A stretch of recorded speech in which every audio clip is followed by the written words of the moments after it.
What are the potential of being witnessed? What are the potential of being established as a witness?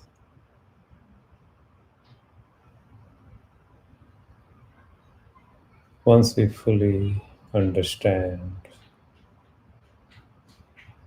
that we are not the real thinker,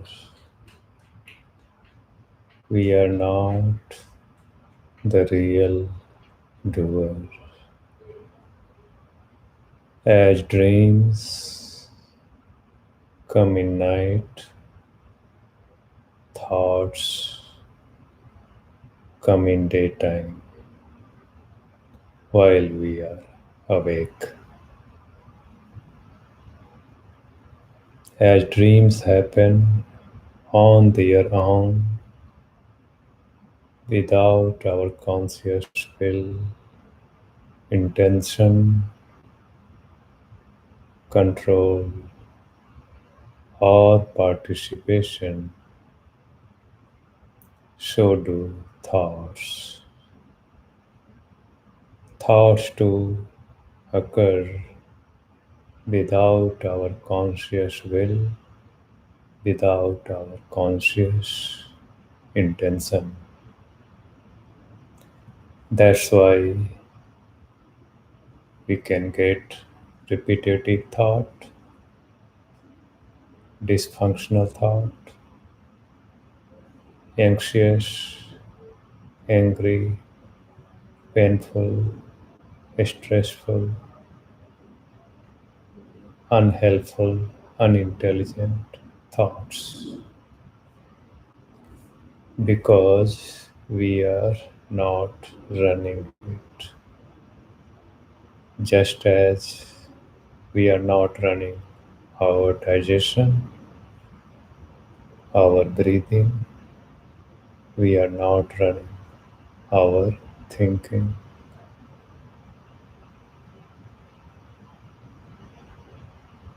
Even judging our thoughts is happening automatically.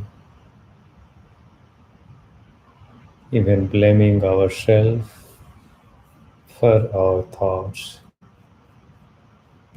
is happening automatically. We are not doing it. We are not doing it using our conscious will, our conscious intention. Once that happens, and once we practice remaining the witness, the choiceless presence, the awareness that we truly are, what can happen? First of all, how can we practice remaining a witness or even understanding what it means to be a witness and not a participant? What it means to be a witness and not a participant.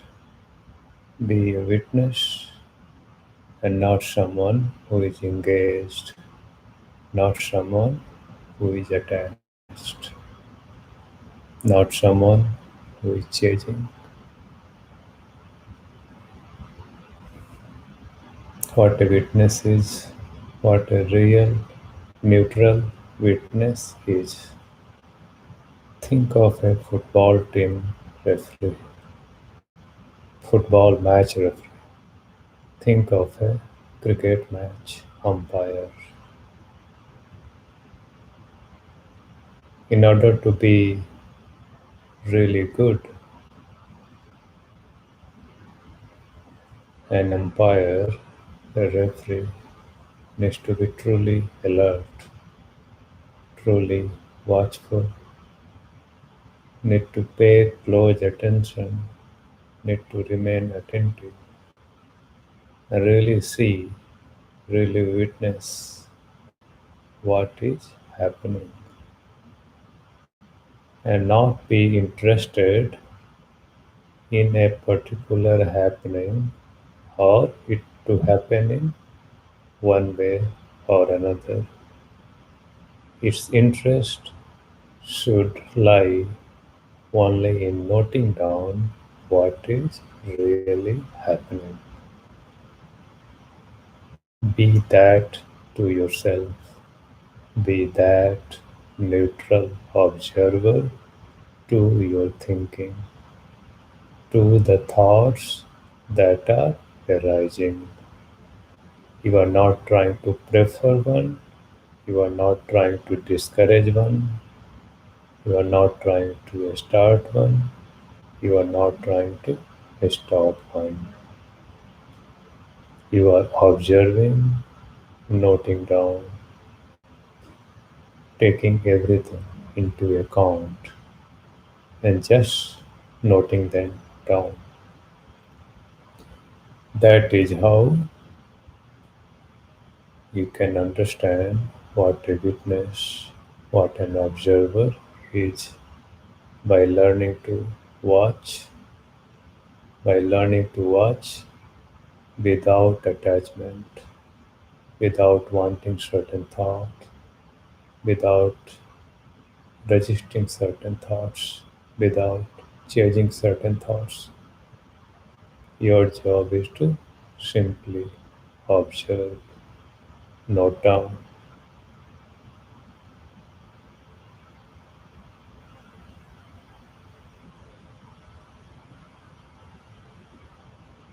This will give you an idea of how a witness and observer look like.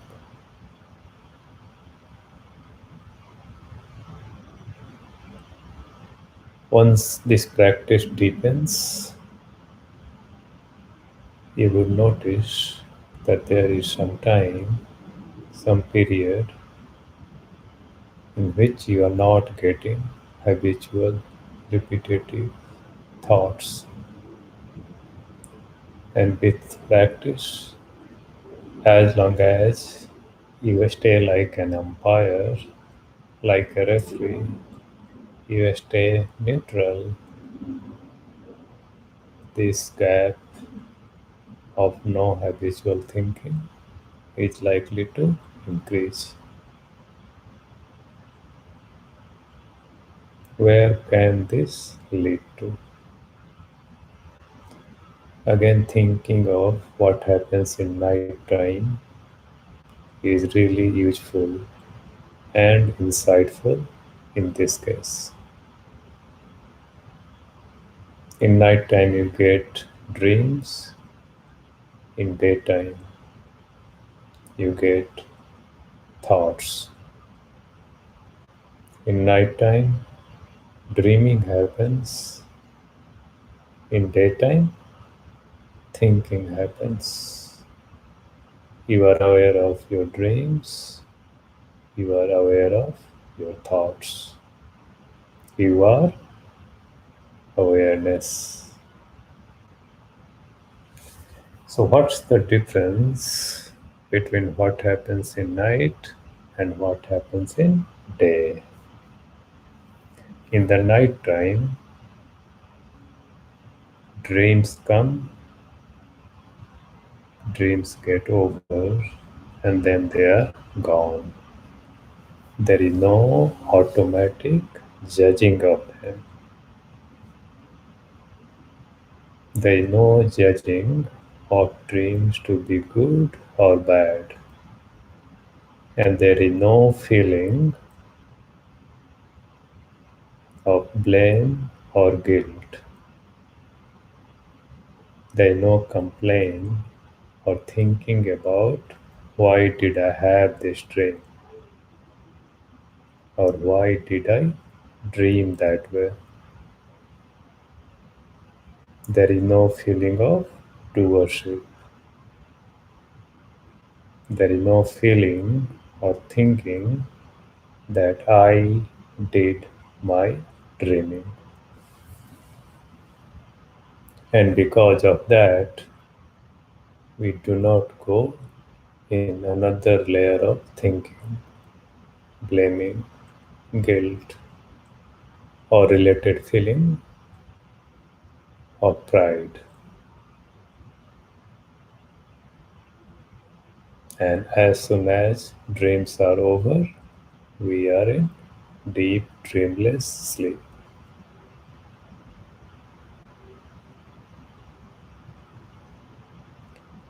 That deep, dreamless sleep is the state of peace, a state of bliss,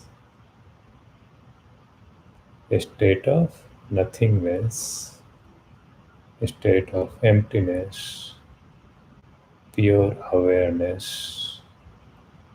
Also, the state of non duality. So, once our understanding deepens, once we truly understand that thinking is happening, I am not doing it, I am not the real doer, and thus there is no real need to feel guilty or to blame myself or to even judge thinking which is just arising, just happening on its own without my conscious will or control.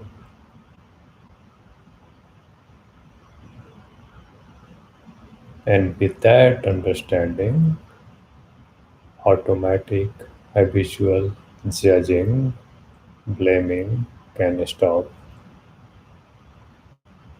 Automatic, habitual thought of doership can stop.